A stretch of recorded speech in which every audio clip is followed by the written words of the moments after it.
আসসালামু আলাইকুম। আমি মোহাম্মদ মেহেদী হাসান। গ্রাম বাংলা জীবনের পক্ষ থেকে আপনাদের সকলকে স্বাগতম। তো আজকে আমরা টপ রেডি নিয়ে আলোচনা করব এবং আমার টপ রেডি বাগানটা ঘুরে দেখাবো। আমি প্রায় 2.5 বিঘা মতন টপ রেডি বাগান করেছি। তো বাগানের কী পরিমাণ পরিচর্যা করেছি বা কী পরিমাণ ফল রয়েছে সেগুলো বিষয় নিয়ে আপনাদের সাথে আজ কথা বলবো। চলুন ভিডিওটি শুরু করা যাক। প্রথমে এই বাগানটাতে ঢুকি। এটা হচ্ছে আমার 15 কাঠার একটি বাগান। তো এই বাগানে কী পরিমাণ ফল রয়েছে সেগুলো আপনাদের দেখাবো। এই বাগানে প্রায় 300টির মতন টপরেডি গাছ রয়েছে এবং 15 কাঠা মাটির উপরে। বিঘাতে সাধারণত 400 গাছ বসে, আমরা এখানে 300 গাছ বসিয়েছি। ফলগুলো দেখুন কত সুন্দর। বেশিরভাগই আমরা ফল সিঙ্গেল করে দিয়েছি, তাছাড়া যেগুলো ডবল রয়েছে সেগুলো আমরা ভেঙে ফেলেছি, আবার কিছু কিছু ভেঙে ফেলবো।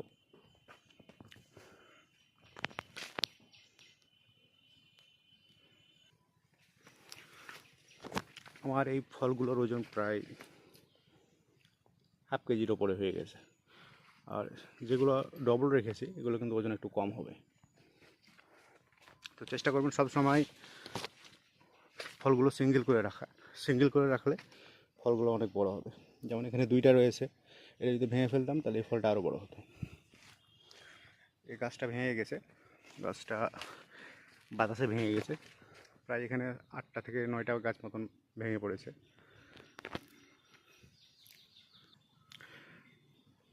কী পরিমাণ ফল ধরে আছে দেখুন। তো বর্ষার সময় দেখলাম অনেক বাগানির ফল নষ্ট হয়ে গেছে, গাছ নষ্ট হয়ে গেছে, পচে গেছে, গোড়া পচে গেছে, যার কারণে অনেকগুলো বাগান নষ্ট হয়ে গেছে। তো বাগানে অবশ্যই ড্রেন প্রয়োজন, কারণ ড্রেন না থাকলে গাছে গোড়ায় পানি জমবে এবং গোড়া পচে যাবে, ফলগুলো নষ্ট হবে। তো আমরা ড্রেন করে দিয়েছিলাম, সুন্দরভাবে ড্রেন করেছিলাম, যাতে সুন্দরভাবে ওপর থেকে পানি বেয়ে নিচ দিক দিয়ে নেমে চলে যায়। যতই পানি হোক না যেন আমার এই জমিতে পানি আটকে থাকবে না।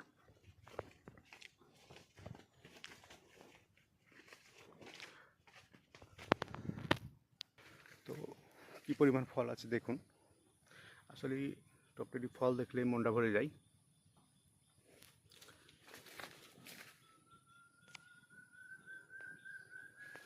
আল্লাহর রহমত না থাকলে ভাই এত সুন্দর ফল আসে না। এগুলোর ওজন মিনিমাম 1.5 কেজি করে হবে, আর এগুলো সব পাকার জন্য বিক্রি। টপলেডি পাকার জন্য বিক্রি উত্তম।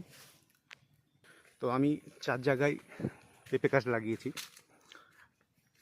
2 জায়গায় টপলেডি এবং 2 জায়গায় বাবু লাগিয়েছি। তো সবগুলো আপনাদের আজ দেখাবো। চলুন আপনাকে অন্য একটি প্রজেক্ট দেখাই। আমরা বাবুর বাগানে, এই জায়গাটি 5 কাঠা, এখানে সম্পূর্ণ বাবু লাগা আছে, বাবু পেঁপে লাগা আছে। তো বাবু গাছে ভাইরাস অত্যন্ত, এই বাগানে আমার প্রচুর পরিমাণে ভাইরাস। দেখুন নিচে ফলগুলো কত সুন্দর হয়েছে, ভাইরাস লেগে ওপরে কোনো আর ফল নাই, ওপর দিকে আর কোনো ফলই নেই, মোজাইক ভাইরাসে নষ্ট হয়ে গেছে। তো বীজ দিয়েও এই পেঁপের মোজাইক ভাইরাসটা দমন করতে পারছি না।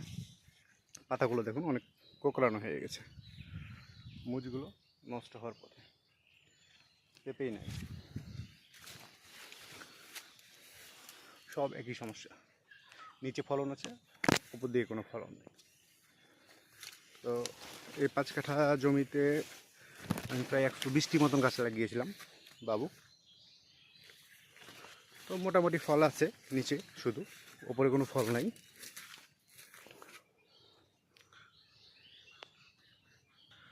তো এগুলো শুধু সবজির জন্য বিক্রি করব, এগুলো পাকা চলবে না। তো দেখা যাক, যেহেতু সবজির এখন দাম ভালো আছে, তো এগুলো আমরা বিক্রি করে দেব। যখন বিক্রি করব তখন আবার নতুন করে আপনাদের ভিডিও করে দেখাবো। তো গত বছর বাবু লাগিয়েছিলাম, তো গত বছর গাছগুলো অনেক ভালো ছিল, ওই হিসাবে এবার আবার বাবু লাগিয়েছি, কিন্তু এবার রেজাল্ট খুব খারাপ। তো চলুন, বাবুর আরেকটি জায়গা আছে, ওখানে 2 কাঠা বা 3 কাঠা হবে, 3 কাঠার উপরে বাবুর গাছ লাগা আছে, ওটাও দেখাই আপনাদের। চলে আসলাম সেই 2-3 কাঠা পেঁপের বাগানে, যেখানে বাবু আছে। কিছু 2-4-5টা টপলেডি গাছও আছে। তো টপলেডি এবং বাবু কী পরিমাণ ধরে আছে দেখুন। এগুলো হচ্ছে বাবু, এগুলো হচ্ছে বাবু গাছ। সেম সেম অবস্থা। এটা হচ্ছে টপলেডি, টপলেডি ফলনগুলো দেখুন। একই গাছে, এক জায়গায়, একই জমিতে এক গাছে কী পরিমাণ ফল এবং অন্য গাছে কী পরিমাণ ফল।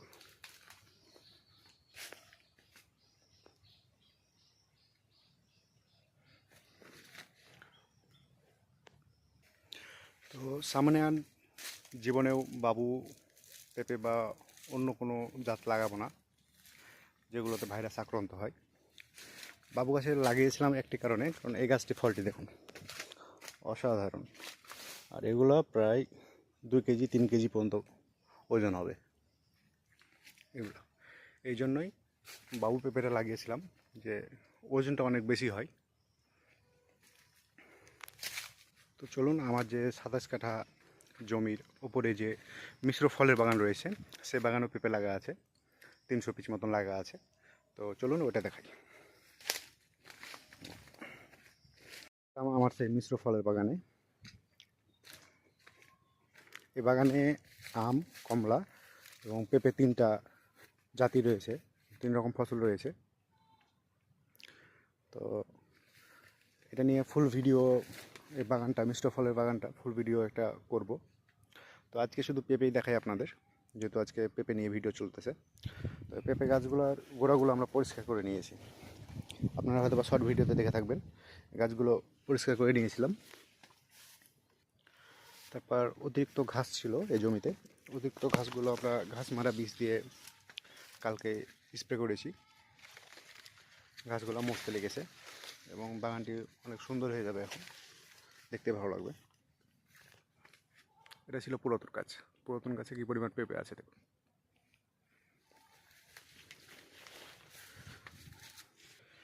তো পেঁপে চাষের 2টি হচ্ছে মূল মন্ত্র। সেটি হচ্ছে, একটি হচ্ছে আপনার জমি হতে হবে উঁচু এবং পেঁপের জাতটি হতে হবে ভালো। কারণ উঁচু জমি এবং পেঁপের জাত যদি ভালো না হয়, তাহলে আপনি কোনো মতেই বেশি ফলন বা বেশি আশা করা সম্ভব হবে না, এবং বর্ষার পানিতে গাছগুলো মরে যাওয়ার সম্ভাবনা বেশি থাকে।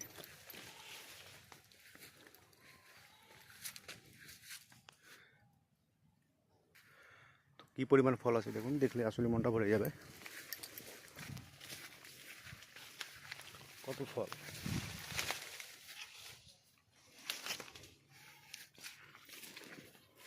একদম নিচ থেকে একদম মাথা পর্যন্ত ফলে ভরপুর। আর কোয়ালিটি, কোয়ালিটি একদম বুঝতে পারছেন আপনারাই। ফলগুলো আমরা পাকা বিক্রি করব, কারণ কাঁচা দাম অনেক কম। কাঁচাতে এখন 500-600 টাকা মন চলতেছে। কাঁচা বিক্রি করে বেশি টাকা প্রফিটেবল হওয়া সম্ভব না। তো অবশ্যই আমরা পাকা এই ফলগুলো বিক্রি করব।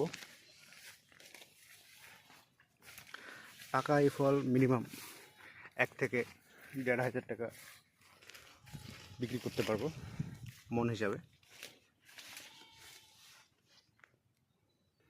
আর এই বাগানটি যেহেতু এখন ভরপুর হয়ে গেছে, প্রত্যেকটা গাছে গাছ প্রায় ঠেকে গেছে, এটা যেহেতু আমার মিশ্র ফলের বাগান, সেহেতু গাছগুলো সব ছেয়ে গেছে। ড্রোন দিয়ে হলে আপনাদের ভালোভাবে পুরো বাগানটা দেখাতে পারতাম, তারপরে হাত উঁচু করে দেখাই।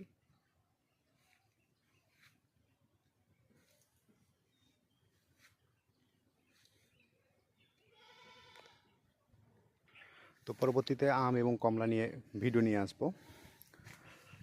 এখানে আমার ব্যানানা ম্যাঙ্গো রয়েছে এবং চাইনা 3 যেটা কমলা, সে কমলাটি রয়েছে। তো কমলাগুলো আর 1-1.5 মাসের ভিতরে পেকে যাবে। বন্ধুরা, ভিডিওটি যদি ভালো লাগে অবশ্যই লাইক করবেন, কমেন্ট করবেন এবং সাবস্ক্রাইব করতে ভুলবেন না। আর পাশে যে বেল আইকনটি আছে অবশ্যই ক্লিক করবেন, যাতে পরবর্তীতে কোনো ভিডিও ছাড়লে অবশ্যই নোটিফিকেশন আপনার সাথে সাথে চলে যায়। ভালো থাকেন, আসসালামু আলাইকুম।